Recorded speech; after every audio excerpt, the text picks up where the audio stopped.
যুক্তরাজ্যে air traffic নিয়ন্ত্রণ কেন্দ্রে কম্পিউটারজনিত ত্রুটি বা সমস্যার কারণে দেখা দিয়েছে ফ্লাইট বিপর্যয়। ফ্লাইট বিপর্যয়ের ফলে শত শত ফ্লাইট স্থগিত কিংবা ডিলে করা হচ্ছে। অন্যদিকে পৃথিবীর বিভিন্ন প্রান্ত থেকে ছেড়ে আসা ফ্লাইট অবতরণ করতে পারছে না যুক্তরাজ্যের মাটিতে। সরকার এটিকে অগ্রহণযোগ্য আখ্যায়িত করলেও কম্পিউটার বা যাবতীয় যান্ত্রিক ত্রুটি সমাধান করে খুব শীঘ্রই সোয়ান উইক কন্ট্রোল সেন্টার স্বাভাবিক কার্যক্রম পরিচালনায় ফিরে আসছে বলে দাবি জানান ন্যাশনাল এয়ার ট্রাফিক সার্ভিসেস বা ন্যাটসের। রিপোর্ট করছেন ইব্রাহিম আদিত্য।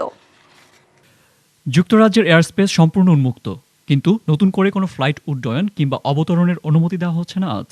যান্ত্রিক ত্রুটির কারণে সাময়িক এই অসুবিধা দাবি করলেও একে অগ্রহণযোগ্য উল্লেখ করে যুক্তরাজ্যের এয়ার ট্রাফিক নিয়ন্ত্রণের দায়িত্বপ্রাপ্ত আংশিক বেসরকারি প্রতিষ্ঠান ন্যাশনাল এয়ার ট্রাফিক সার্ভিসেস ন্যাটসের কাছে এই ডিসরাপশনের কারণ ও পূর্ণ ব্যাখ্যা চেয়েছে সরকার। এদিকে হিথ্রো সহ গ্যাটউইক, লুটন ও লন্ডন সিটি এয়ারপোর্টে এবং এরোপ্লেনে অনবোর্ড অবস্থায় এই ঠান্ডায় ঘন্টার পর ঘন্টা বসে অপেক্ষা করতে হওয়ায় যাত্রীদের কণ্ঠে ঝরে পড়ে বিরক্তি ও হতাশা। We're at the gate and looking at the tarmac now, and there's really nothing going on at all.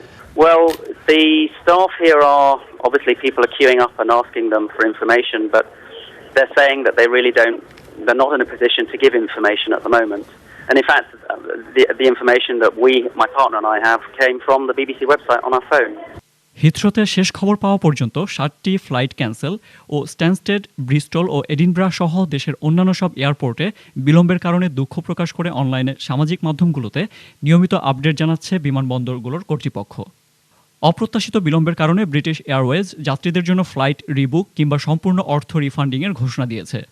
এদিকে 623 মিলিয়ন পাউন্ডে নির্মিত সোয়ান উইক কন্ট্রোল সেন্টারের ত্রুটির কারণে এ ধরনের বড় পরিসরে ফ্লাইট বিপর্যয়ের ঘটনা এটি প্রথম নয়।